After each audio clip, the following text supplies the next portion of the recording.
two ninjas spoiling movies. Yeah, And Brandon Collins. that's me. It's just a brand for your movie needs. Medium popcorn. Woo! You haven't seen it, well, we're gonna spoil it. Who's the master? Well, that's your warning. Uh. And if you get pissed, it's all your fault. Ooh, ooh. Ooh, ooh.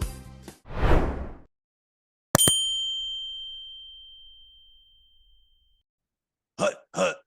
This is your boy Eddie Collins. This is Justin Brown, guys. We're Medium Popcorn. Hope y'all doing good. And obviously, I never played football, Justin. Yeah. I was like, what? Called it out. Woo. But folks, we're talking about Little Giants. Starring Rick Moranis and Ed O'Neill. This movie came out in 1994. And where were you, Justin, when Little Giants came out? Because I remember where I was. You remember where you were? I was in the movie theater. I saw this movie. I didn't see this in the movie theater. I saw this when it came to On cable. VHS. Oh, not even on VHS for the Blockbuster? No, we caught shit on when it hit fucking HBO. Oh, yeah. I had HBO. That's as far as my parents would go. The two main niggas in the house. We don't go to the movie theaters. Even back in 1994. But like, yeah, I was 10 when this came out. I just turned 10, and like this movie was a film that I watched 1,000 times. I watched it a bunch too. I mean, especially for me because it takes place in a small Ohio town. Yeah. So it's different than Ann Arbor, but like it's still Midwest. I mean, listen, Michigan and Ohio are right there. Exactly. They're neighboring cities. Exactly. Not cities. Well, yeah, but I enjoy this movie. It's because it's about misfits, right? It's about kids that don't quite fit in, and like you connect with it even like if you aren't quote unquote like a weirdo or a misfit or anything like that, just because it's also about rejection and how do you handle that and how do you like come back from that and how do you stay confident in yourself and your skills and what your dream is and coming of age. Yes, very much so. I mean, I will say this is one of the first movies where I was like, oh, there's a way to make kind of the antagonist still somewhat likable, but Ed O'Neill, because with Kevin, it always was kind of like he obviously has competitive, like he's just a competitive person, right? Yeah. So he was always kind of like competing with his little brother, who like just is played by Rick Moranis, and they play the younger versions like that too. Like it's just he's very feeble compared to Kevin, right? But at the same time, it was always like when Kevin's wife would call him out on his behavior, you could still tell that Kevin did love his brother though. Yeah. It's just that he's like, this is our relation, this is our thing. Like we're rivals. Well, I mean, it's also kind of like he's just like, listen, he's this, I'm this. This is just the way things are. But to get to my point though about how they could be likable is that I really always liked Ed O'Neill, Kevin's relationship with Becky. Yes. His niece. Yes. Because like very sweet. Because it was weird because it was like weird, like I'm progressive, but only when you're not trying to encroach on my shit. You know what I mean? Because he was very supportive of his niece liking football. Well, and he's kind of, probably how she knows all the stuff. Well, no. Well, it's also the fact is because he has two little girls. Yeah. And I think he was just like, yeah, she likes football now, but it's like, this is not going to be for her because eventually she's a little girl. She's going to want to do girl things. And he has a daughter, which is, it's seemingly her age. Yeah, it seemed like and it's like the one who I thought she was going to try to kill. Becky was going to try to kill when she starts on the Devon Sawa. You saw that, right? That look she gave. It was like when 13 saw that one girl talking to Mike and she fucking used her powers to fuck her up. But like, it's just, they had some back and forth between him and Becky or Icebox, however you want to call her. And it was so sweet. And like, I was just like, man, Ed O'Neill was like, obviously he's still living, but like he was good.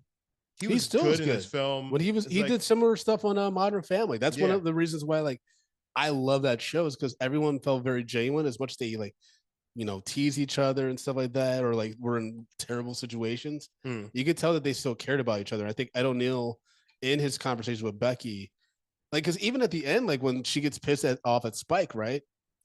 And then the Spike's dad, I think, is like It's like, what's that cheerleader doing in the field? He's like, that's not a cheerleader, that's my niece, and she's pissed. Yeah. Like he's like, you just fucked it up. Yep, it's like you just she woke retired. up a sleeping dragon. She's like, I got her to retire, and then you had to go and be an idiot. Because I'd be like, yo, even if I didn't know who Becky was, if I saw a little girl like cheerleading as I'm playing football, and then I know where she's across the field from me in like pads and shit, I'd be like, there's something I don't know about what's on the other side of this, and I'm gonna get out of the way. Right? Wouldn't you be like, what? Oh yeah. I'd be like, wait. What's the cheerleader doing on the field? Is just like, boy. But you know what?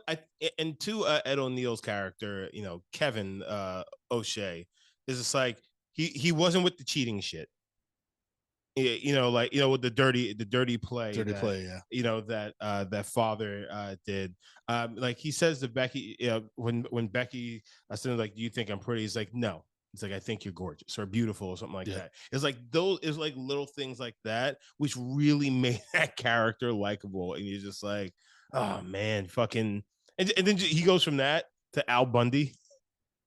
And just some of the other roles that he's done over his career. I'm just like, Ed O'Neill was underrated. He definitely was. Like, I never got into Married with Children, but like I really liked him in this, and this is like one of the earliest things I watched, like just in life, right? That I remember actively. And I was never a big Rick Moranis fan. Like, even when we saw Honey, I Shrunk the Kids for the podcast, I was like, I like kind of like everything but him as this role. But I get why people like Rick Moranis. It's just not my thing. For me, this was the role that made me love Rick Moranis. Interesting. I just thought that they gave him a really dark storyline. So apparently, the reason why Danny O'Shea's wife has left him, the original plan was that she had died. But I guess Rick Moranis' wife in real life had actually died not too long before this movie. And so, because I'm like, man, that's brutal. Like, because he already looks, Danny's a big nerd. You just say it that way. He like, it's kind of, he's a nerdy guy. Yeah, different dude. And to have his wife like leave him, I'm like, damn, man. Because then that makes it sadder for the daughter. Yeah, but you know what though? At the same time, it also, like, people, it happens. People, families break up and things like that, and it's just like, also that's why Becky is the way that she is, because she grew up, without, a mother figure. Growing up probably around her dad and her uncle, who was this big football guy, and he probably got her into football and everything, so she became more of a tomboy. And the fact is, like, yes, this story is about kids playing pee-wee football and all that, but then it's also about this young girl starting to come of age, at where she was just like, I'm kind of moving past the whole tomboy thing. Is like, that's who I am, but it's not all that I am. So it's like there's some really cool themes in the film that I really, really enjoyed and I appreciated watching. Man, I was watching this last night and I was just like, oh man, this is such a good fucking movie. Like, such good movie. It's fun. I mean, it's really weird at times. Like, was the kid Preston? Oh yeah, that nigga with the snap bubble coming out, and then just like pokes at it. He's like, yeah. And then the black dude who can't see nothing but toilet paper. Because he's afraid of the ball. Well, yeah, but he's insane. When he does the sticky stuff, he gets on his chest. He's like, uh-oh. I'm like, Daddy, look at your team. She's like, you should notice if he has gack on his chest. Actually, it looked like he had shit on his chest. Or the fucking symbiote. Like, help this kid. But have you ever, caught a football? Yeah. It's scary. Well, it's not because it's coming at such a force sometimes. You don't want to embarrass yourself by missing it. Like, there's a lot of pressure. Football hurts. Okay, especially if it's cold out. The football will hurt your fucking hand. You can catch that fucking thing. It'll still hurt your fucking hands. Yeah. Like, go to catch a football, bend back your fingers. So I can, like, I wasn't that kid. I wasn't that bad. But I remember when I was a kid, sometimes like, catching a football, it was just like, I don't want to hurt my hand. It's like, it's something that can easily get into your head. For sure. But that's why he visualizes the toilet paper as something soft, and he's not afraid of it.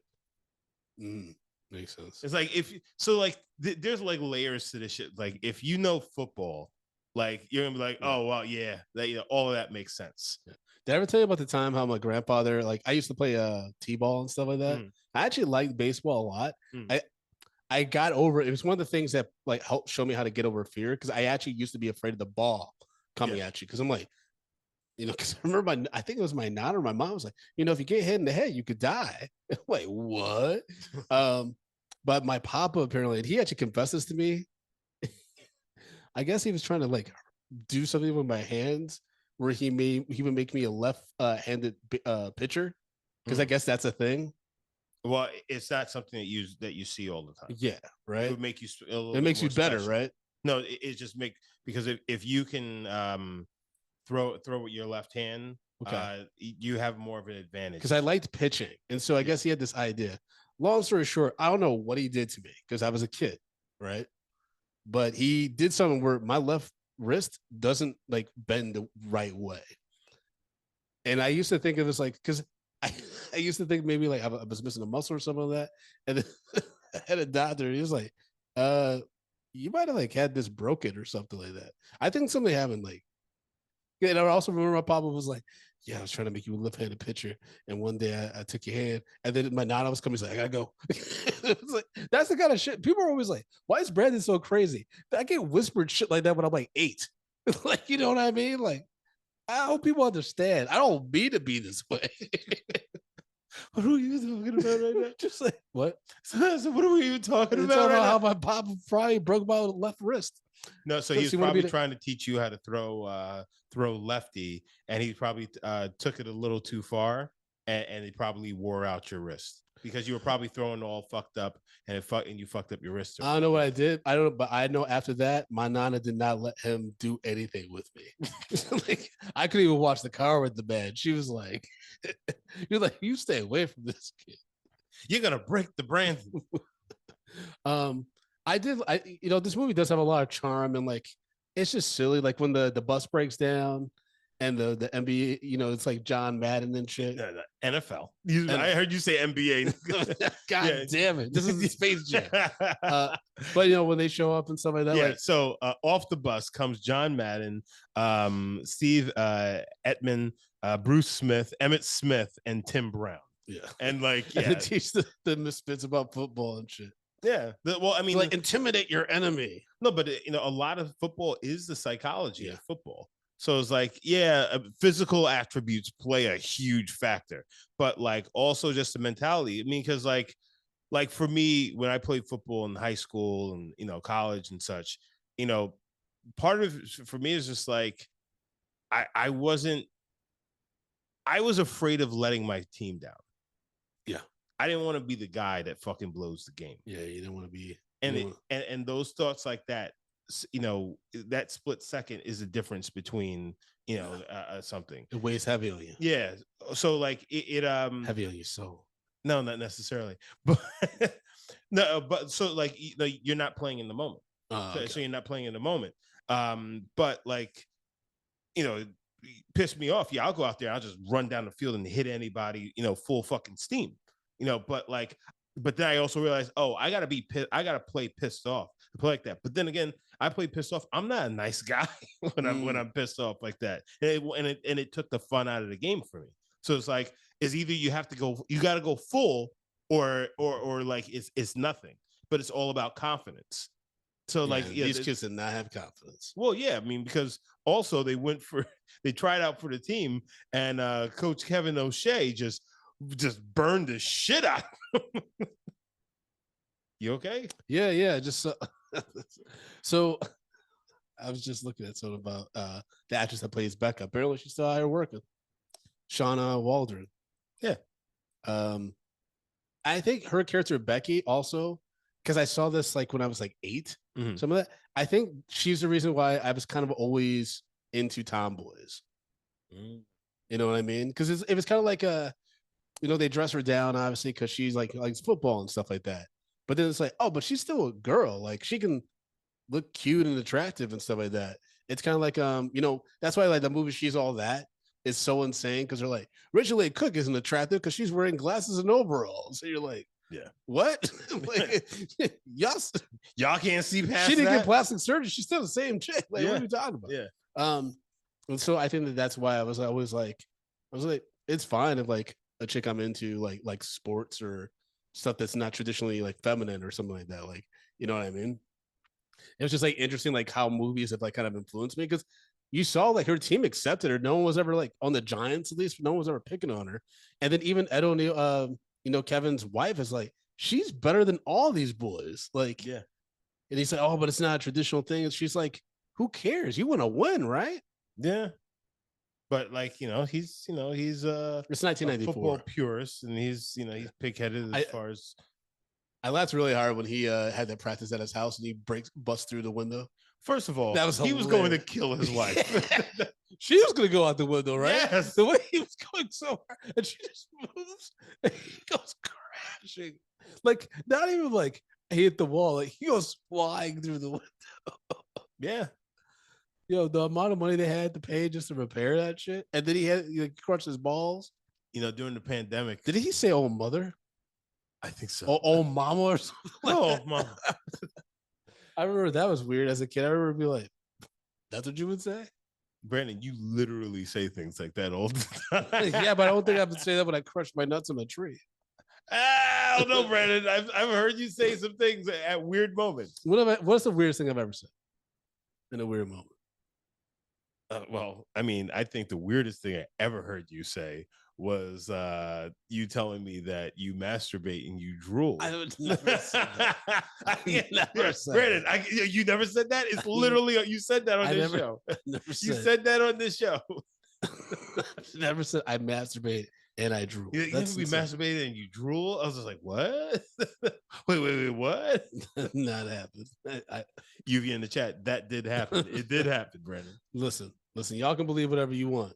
I'm the one that has these tapes. Okay. But it's funny because like during the pandemic, Paul and I, we were, obviously couldn't go to the gym or anything like that. So we were just trying to stay in shape. So we were just like in the backyard, and we would work out. And I love the boxing and hitting the bag, stuff like that. And I had like the focus mitts, and I was like, oh, Paul, hit the focus mitts. So she's hitting focus mitts. Oh, okay. She hits you. Hopefully. No. She's hitting, and like I was like, all right, you hit, and then like now I'm gonna swing at your head, and then you duck down and stuff like that. And I caught her one time. she didn't duck. She zigged when she should have zagged. People look out the backyard over at your house and just see you beating up Paula with pads. Yeah, that was the last time. She was just like, and we're not doing this anymore. I'm like, fair enough. She said, you didn't coach me, Justin. I told you what you're supposed to do now. You know what? Get in there, make me some pie. I will say Danny O'Shea, Rick Moranis' character, not a great coach. Oh, no, he wasn't a great motivator. He didn't really know how the game worked. He got a kid to call all the plays. We had a computer on the field? Yeah. That was insane. I was like, first of all, where are you even getting plugging this thing in? I didn't even think of that. Yeah, like this ain't battery operated. It's 1994. You know what the only games I had on my computer, like in 1997? Where in the world is Carmen Sandiego and like the Oregon Trail? Like this nigga's over doing the internet plays. Minesweeper.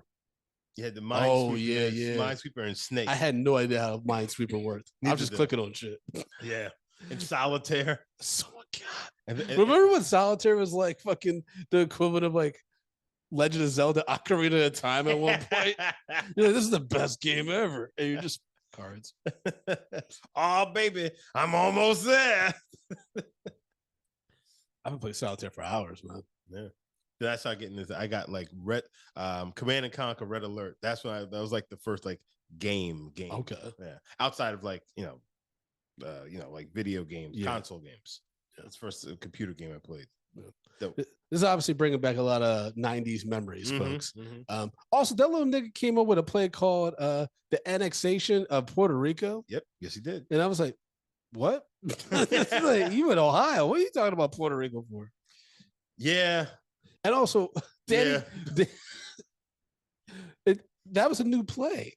You tell me the Giants learned that new play in like 30 seconds? No. That they'd practiced that. Oh, they had? Okay. Yeah, so they practiced to play. This didn't seem like a kind of group that would have the kind of memory required. No, but they had plays. They called out plays and things like that. I guess I would just expect chaos in the field, whatever this group got on there. Well, I mean, look at the way that they were dressed when they were practicing. Yeah. Also, where did they get the uniforms for the last game? Yes. Because earlier in the movie, but they were practicing. They look like they literally like the Ohio version of the black kids at the beginning of Shutters. They were not doing well. No, they look like Fat Albert in the gang. Yeah, it was like they literally. That's because I want kids obese. Well, no, I'm not saying that. The one who kept farting. I'm saying because of the fact that they literally look like they're practicing at a junkyard. Yes, they definitely are. Right? No, they're it's like at his warehouse. No, behind the gas station. That's behind a gas station. Yes. Oh, they're trying to say this is like a fucking Peanuts, Ohio poor. Yeah, Lord. Much. I mean, Danny is driving around town like in a go-kart. Like, nigga, how you gonna do grocery shopping for your daughter in a go-kart? And the daughter routinely drives around a go-kart as well. Other kids riding bikes. Yeah. She's driving a go-kart. Yeah. I mean, she was living the life. She was. Becky was awesome. Yeah. I think that's another reason I was like, I think it was one of the first young female roles where I'd be like, oh, this chick is cool. Yeah. Even though she's told she's a loser. You know what I mean? Like, yeah. And not even really, because dudes were really fucking with her. I think it was more because, like, she's scary.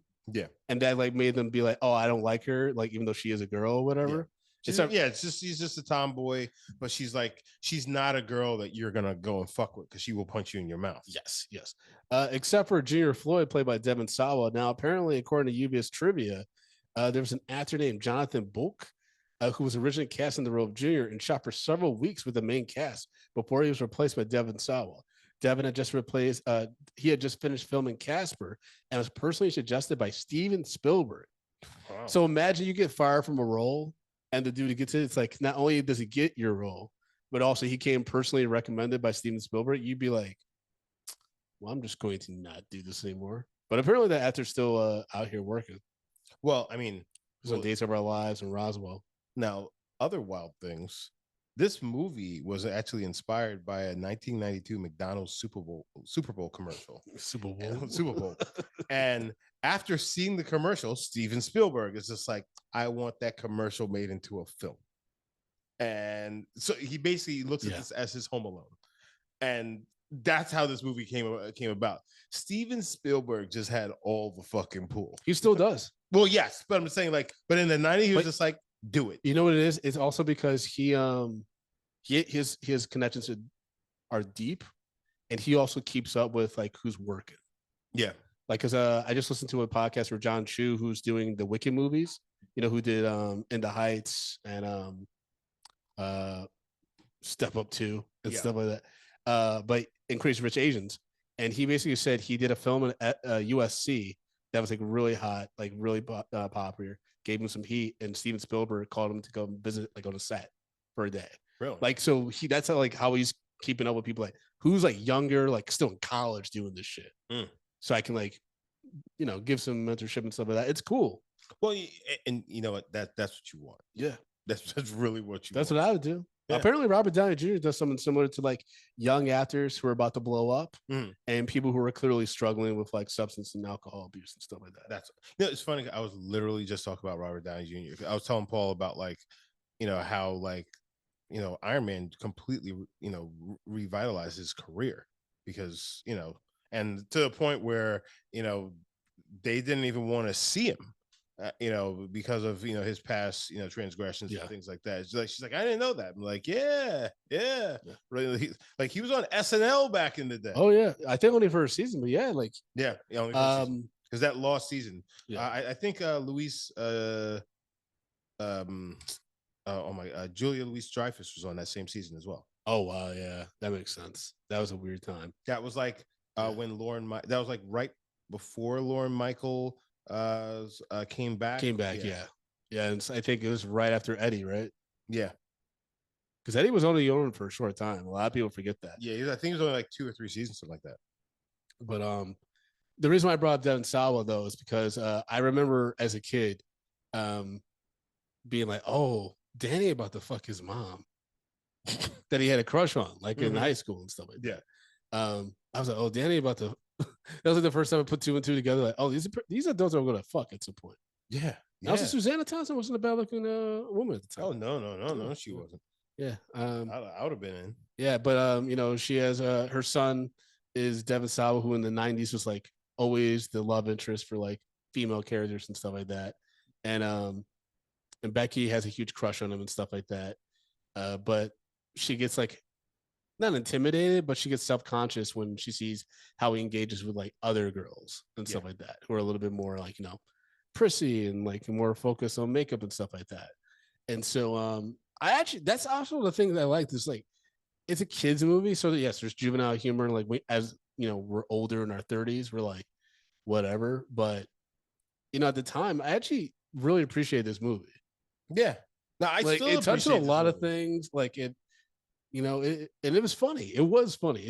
It's just weird now.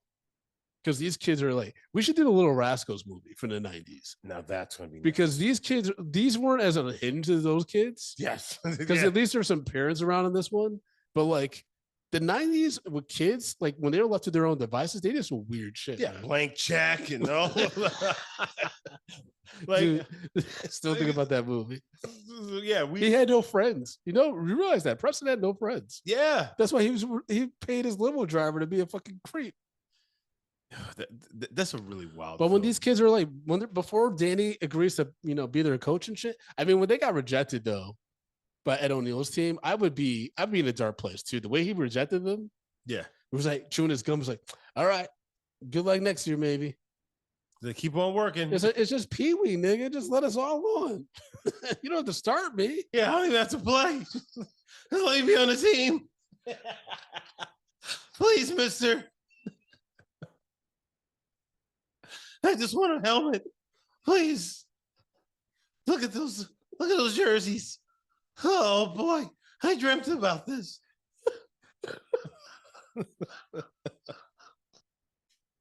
Is that funny? Poor kids. There's actually people like that. Oh, tears. Oh, that made me laugh so hard. I'll bring snacks. I'll be the water boy. I'll do anything, Mr. O'Shea. You said, look at those uniforms. They're such a longing. They're so sad. Yeah, like those kids yearned. They yearned, man. Yeah. They look so sad. They're looking around like, oh shit, there's only us left. Yeah, it's just like, wait, there's one more spot. And Becky's like, it's okay. Yeah, I'm gonna get it though. I'm gonna get it because like Danny was so encouraging and shit. Yeah. To the point where Danny go to like his brother's place of business? Is like, what the hell? Yeah. It's a girl. I was like, oh fuck. Yeah. It's oh man. But yeah, I mean, they didn't have to do this game either. Well, no, of course. It was gonna be an ass whooping. If this hadn't been the inspirational movie that it was, let's be real, Little Giants are getting fucked up. Oh no, some of them kids are going to the hospital at the bare minimum. Oh, like some of these kids, they are not doing well after this. The fat kid got hit so hard they said they knocked him back into the second grade. No, the fat kid got hit so hard he was talking out of his ass. Oh yeah, that was wild. That was you know what? There were some legitimate funny fucking things that happened in this film. Like there's a point where they're in a huddle, and then one of the kids looks and goes, "God help us!" Yeah. like there's like some legitimate funny shit where like these kids were just saying some shit. I'm just like, yo, that is so funny to hear out of a kid's mouth. They don't let kids do. I want to say it's morbid. But they don't do that kind of humor anymore. They just make kids be vulgar now to get the laughs. Yeah. But like that's some dark shit. Where like the kids like, God help us. You know what I mean? It's like we're gonna get fucked up. Because like I said, let's be real. If this doesn't have the Hollywood ending, Becky's not joining the team because she gets intimidated by how fucked up the Giants are getting. Like it got so like it could have gotten so bad where Danny starts getting some of the smoke. Like the parents is just like, just throwing the towel and just beating him up. My kid has 4 concussions. I mean, yeah, some of those kids are fucked up. I mean, Spike is carrying a fridge by himself. Yeah, that kid was nuts. I mean, his dad was insane. I mean, Listen, I'm gonna tell you right now. If I was a parent of another team and Spike hit my kid the way that Spike was hitting kids on these teams, I have to shoot that little motherfucker. Not my boy, pow. I do want to say the character that played the actor that played Spike's dad, Brian Haley. Why we never got him as Hank Hill in a live action King of the Hill, I'll never know. Physically, he looked exactly like Hank Hill, just need glasses. Damn it, Bobby. Damn it, Bobby. Have you ever like rewatched those at all? Yeah, they're hilarious. They're fucking crazy. Dude. They did some really weird shit on that shit. Who's the dude, Dale, the guy who lives next door, the conspiracy theorist? Yo, that dude is nuts. I mean, fucking nuts. My favorite character is Bobby. Like, get your hands off my purse when he did that woman's self-defense class. And then he kicks Hank in the nuts. And he's like, oh, God, Bob. Oh, well, propane and propane accessories. That show is underrated. Oh, yeah. Rest in peace, Brittany Murphy, as our producer Lluvia put in the chat. I always forget that she was the voice of the sister, right? Leanne. Yeah. Yeah.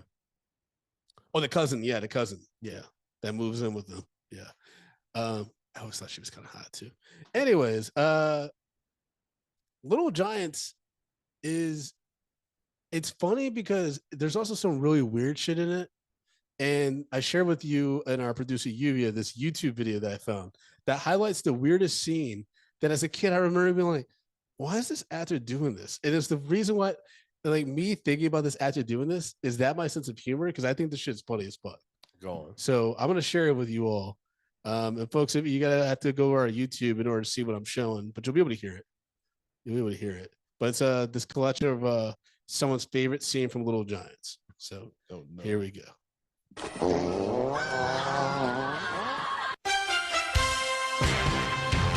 that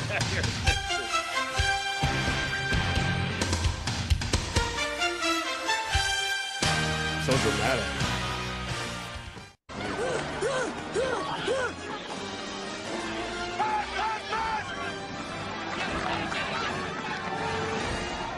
Black kid sees the football as toilet paper. he had some wheels on him because he outran that whole entire defense like the way he did. His dad starts cheering.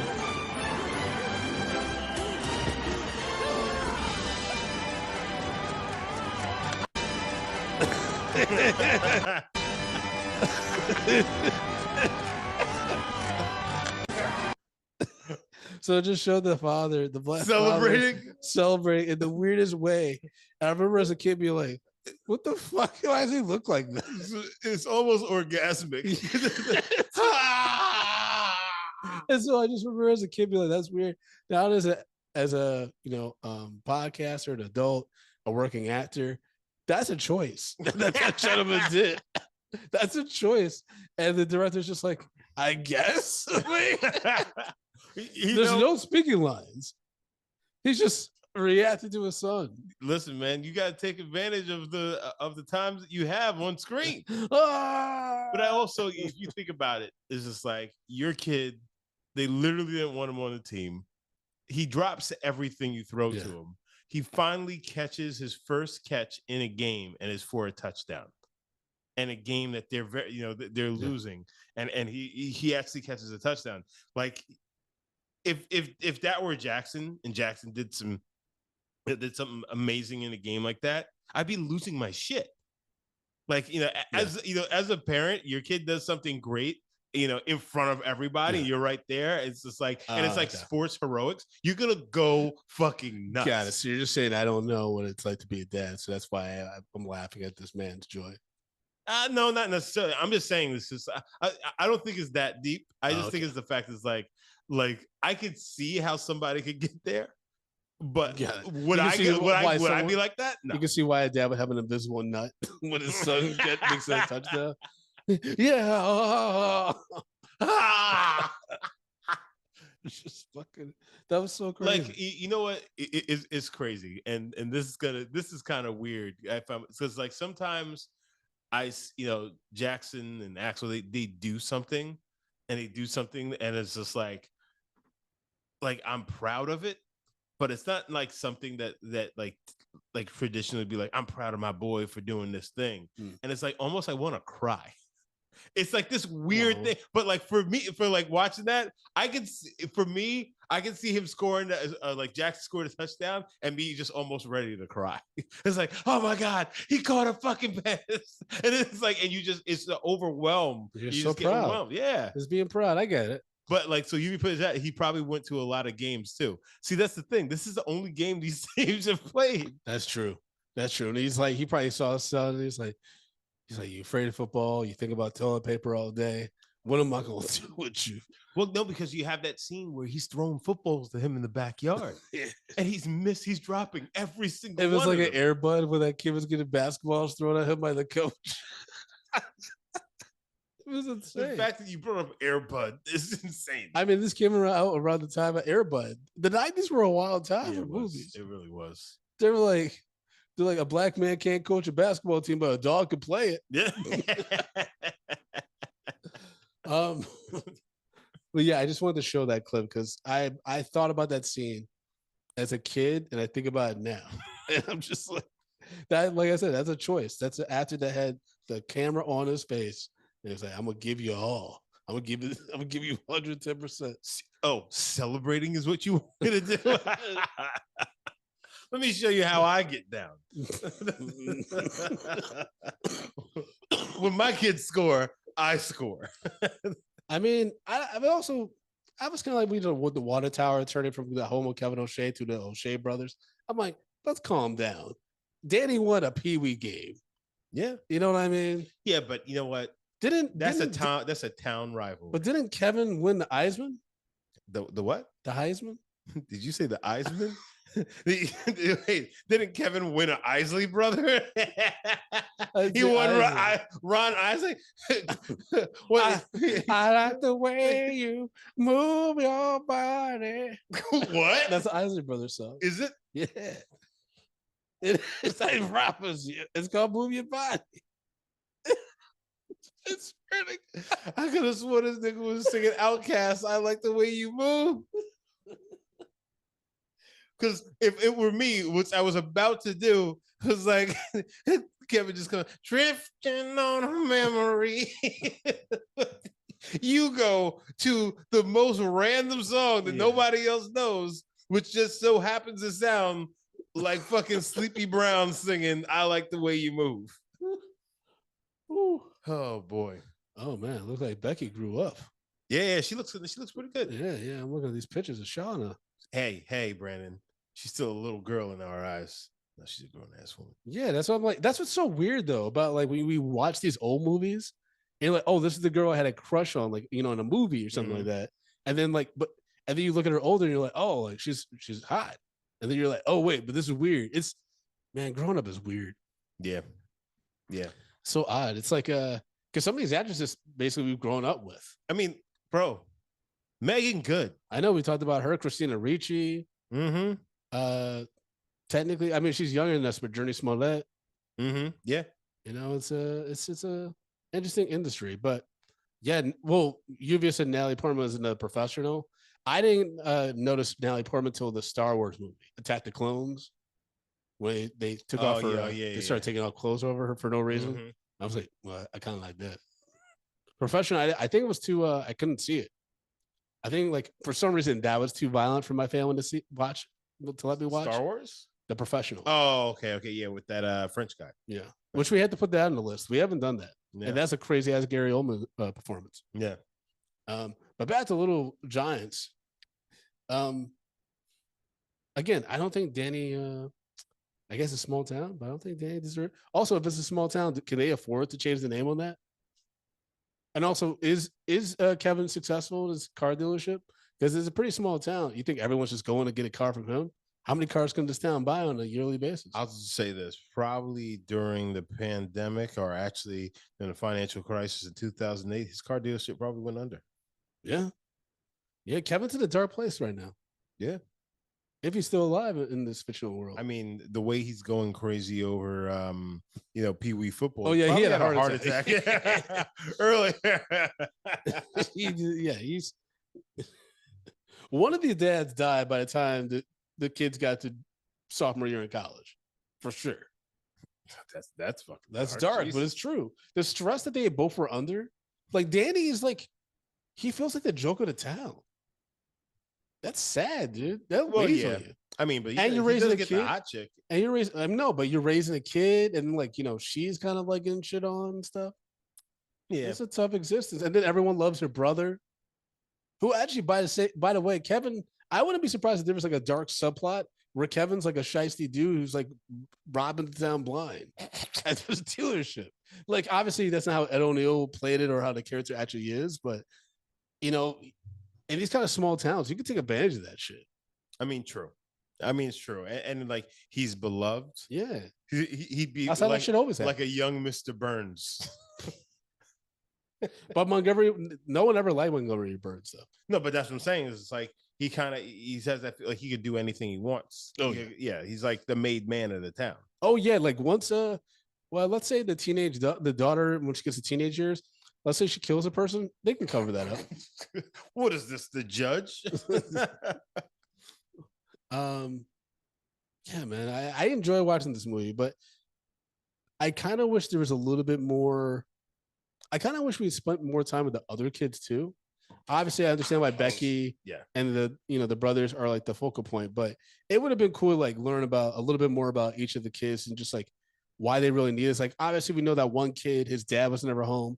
So when like, he gets the ball and they're like, run to your daddy, just arrived for the first time because he hasn't been here the whole movie. Yeah. He's like, Dad, and runs. I mean, it was cute and sweet. It was a but cute I'm also scene. like, where the fuck have you been, Dad? Why is it working?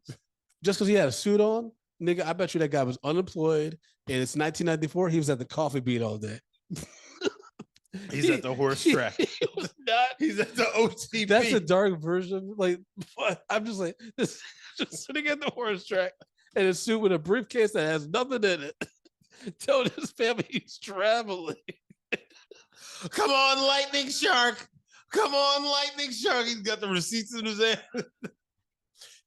Brandon, have you ever gone to a horse track? No. I went to a horse track. I'm sorry. Come on.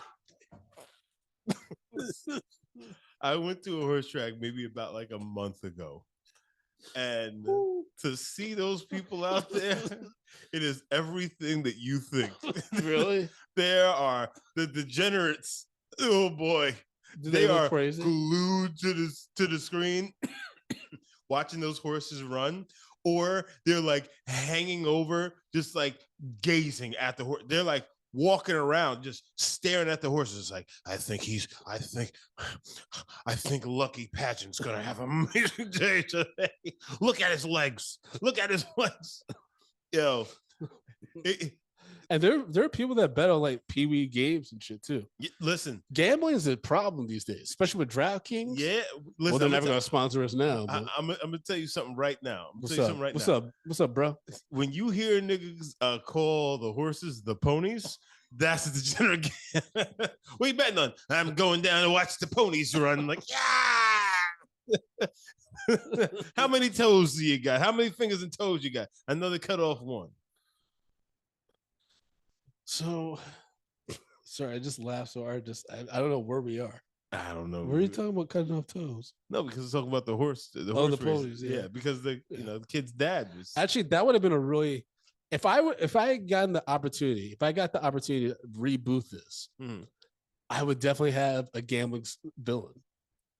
I would have someone that has like an insane interest in one of these teams winning because he has a gambling addiction.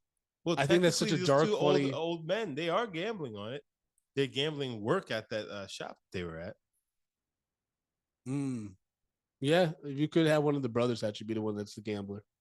Oh, yeah. It's like, I'm betting against us. It's like, but Daddy, I want to win. And he's like, it's like, if I let my daughter win, I lose everything. Wait, what wasn't? Oh no, that was oh my God, The Replacements. Oh yeah, he took a bribe, Reeves, right? The fucking the Irish or English guy who's a kicker. Yeah. And like the bookies wanted him to watch the kick. Yeah. Yes. I know people I'm sorry, Danny. They're gonna break my legs. And he looks at him and he has a look in his eye. This is like, I have no choice. I gotta do this. Yeah. And he snatches the ball and he goes and runs flying. Yeah, he ends up breaking his leg regardless. But no, we're talking about a completely different movie.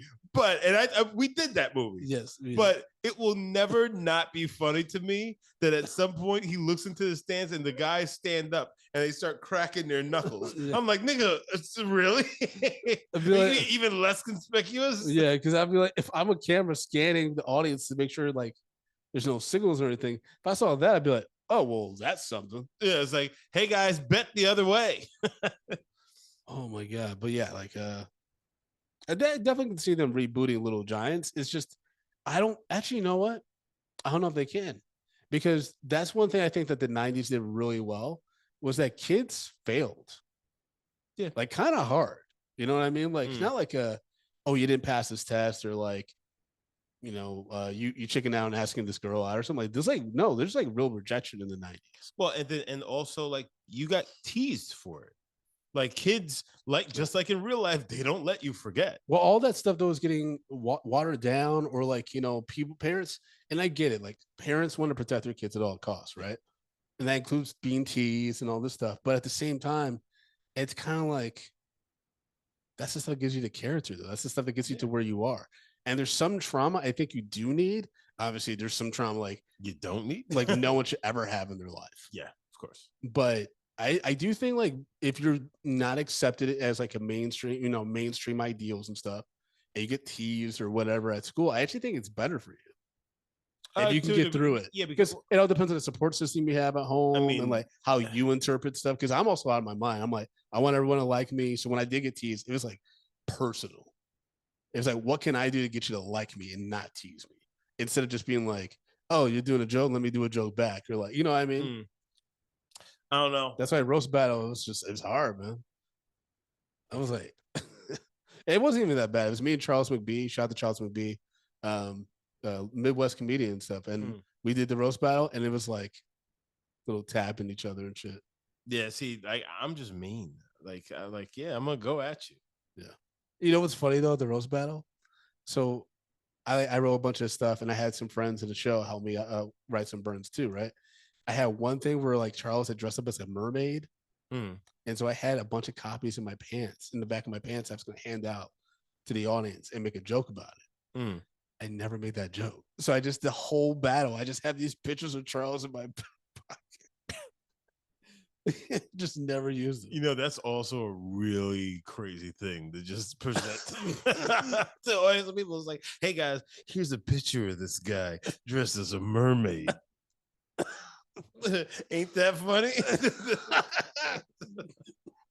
Look at this gay nigga over here, just as a mermaid. Like that'll be a terrible joke, Brandon. You have to come with something a little bit better than that. Yeah, it was. If you handed me a picture of your opponent dressed as a mermaid, I would immediately boo you.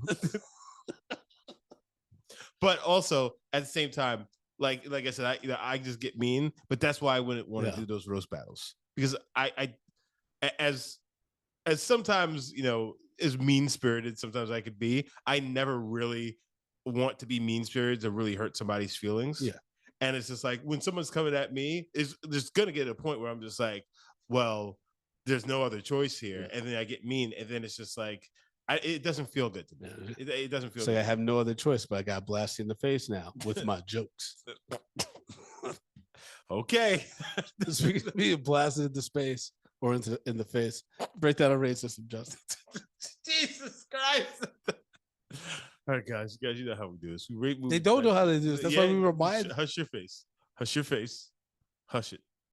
We rate movies back to popcorn, small, medium, large. Okay, well, check this out, though. First of all, you're throwing too many big words at me. Okay, now, because I don't understand them, I'm going to take them as disrespect. Watch your mouth and help me with the say. Brandon, I'm going to punch you in your mouth. Keep that up. Keep on playing these damn things. Anyhow, We rate movies back to popcorn, small, medium, large, and the XL40 exceptional. If a film doesn't deserve any popcorn, we throw it into the stale popcorn pile, about piles and piles of stale popcorn on the top of it. So, Brandon, we watched the 1994 sports comedy film Little Giants, starring Rick Moranis and Ed O'Neill. And of course, the late and oh so great John Madden made an appearance in this one as well. Brandon, what say you, sir? Yeah, this gets a large. Very enjoyable movie. Just silly at times, but also very heartfelt. And yeah, I just enjoyed watching this. It's like a warm blanket in a way. It's and Ed O'Neill is great in this. Yeah. He's really good in like that sensitive, like prime male kind of thing. It's like interesting that balance he was able to find, especially back in 1994. Yeah, because you typically, they're always they're all bad. Yeah, and it's just funny, like in a lot of times and stuff like that. And it's one of the more grounded 90s like kids films, I would say. Yeah, and I think that's why like I enjoy it. Justin, what's your rating? Actually, I'm gonna give this an XL, man. Whoa! I'm giving this an X. Like, I really enjoyed watching this film. Like, I'm glad that we revisited this film, and like to the point where like I want to sit there. I want Jackson to watch this. Okay. Because he's starting to really get into just all sports. He loves every sport, and I just think that this is something that he would like. When I was watching him, like I could see Jackson just like laughing at this, and like and it's. I feel like a lot of the kids' films and things like that of today don't really have this level of substance, and so I think this is something that he'd really enjoy, especially also because this is like it's I've said before, like. Jackson's pretty sensitive. Yeah. Like he picks up on the emotional beats and he cries at the point where he's supposed to cry and things like that, which is good. But like this is going to be something that he could enjoy and he could just have fun with. And it's not going to be too emotional, but the emotional beats that are there is nothing that he can't handle. Yeah. It's a nice feel good kids movie. That's right. And there's nothing your kids can't handle, man, except your crazy ass. I'm just joking. I'm just joking. The kids are always so happy on social media. Yeah, that's because they're on social media. Usually, like Paula's like, I don't show them the real shit. When the kids are just throwing things down the hallway at her, and Paula's just she's like the Blair Witch Project on her phone, like, help, Justin. Come home. One piece of quick trivia that Lluvia, our producer, found was that Gary Busey and Randy Quaid were originally cast as the lead. That would have been. I mean, this movie didn't make money. This got a budget of $20 million and made $19.3 million, which is not great. Hold on. In the 90s. They would have lost so much money if they went with those two movies. Hold on. If Randy Quaid and Gary Busey, who is playing Kevin? That has to be Gary Busey. That would have been nuts. Actually, no, it might have been the other way around. Yeah. Might have been Randy Quaid older. That would have been wild. Yeah, man. Can we put on what's the movie that not Angels in the Outfield, Rookie of the Year, where Gary Busey's a love interest? Oh yeah, we gotta put that on the list. UVA. If we're talking about sports stuff, we gotta put that on the list. Oh, and was it Tony Danza's in it as well? Is it no? No, that's Angels in the Outfield. That's Angels in the Outfield. Yeah, because the guy's like, yeah, he's gonna die of cancer. He's been smoking cigarettes. I'm like, what? Like, yeah, he's had 6 months to live. He don't know it yet. I was like, well, what? Yeah, but, yeah, that was a wild line in that movie. But folks, that's our review on Little Giants. Hope you all enjoyed our throwback to the 90s. This hilarious sports movie, but we did get a Patriot thought before we go. And folks, remember, you sign up at Patreon at patreon.com/mini-popcorn. You're guaranteed to have a review or thought read on that episode. So Simba Jackson wrote at Best Med Pod, fellas, I love y'all with all my popcorn, but if you hate this movie, I will cancel my Patreon. LOL. What's better than annexation of Puerto Rico? This movie hit the sweet spot of funny adults paired with hilarious kids. Icebox understanding for power of masculinity and femininity is a lesson that can be taught today. All in all, this is a GOAT kids movie. XO popcorn. FYI, I'm going to ride hard anytime y'all do a movie. I had a VHS as a kid. Salute. That's fair. Yeah, this movie, this is really a goated movie. It doesn't get the burn that should. I mean, the fact that this just almost made its budget, I'm surprised. Because like I would have thought that this movie was a hit because everyone I know loves this film. Yeah. Pretty heralded film. There you go, everybody. Hope you all enjoyed the review. Remember, as always, you can follow me at Proto_Blackens on all social media platforms, particularly Instagram. That's where I'm at these days. And then come out to my one-man show, Air Seinfeld's on Friday, August 23rd at the Soho Playhouse in New York City. You get tickets for that at ProtoBlackens.com. And you can follow the show at Media MP Podcast on all social media platforms, MediaandPopcorn.com for your popcorn needs, as well as SpeakPipe.com in case /MediaandPopcorn in case you want to leave us a voicemail. Once again, SpeakPipe.com /MediaandPopcorn. Speak that. Justin, how can people follow you as well as support the show financially if they choose to do so?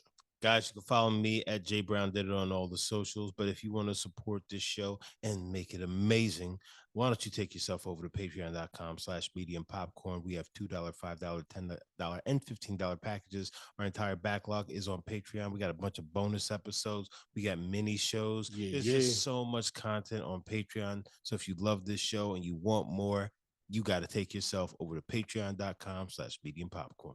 That's right, everybody. We hope y'all are well. Hope y'all stay well. And we hope y'all come back next week. Are you okay, Brent? We hope y'all are well. We hope y'all stay well. We hope y'all come next week. Like, nigga, did you take a shot to the head? Did somebody swing a fucking helmet and knock you in the skull? Concussion. All right, y'all. Talk to y'all soon.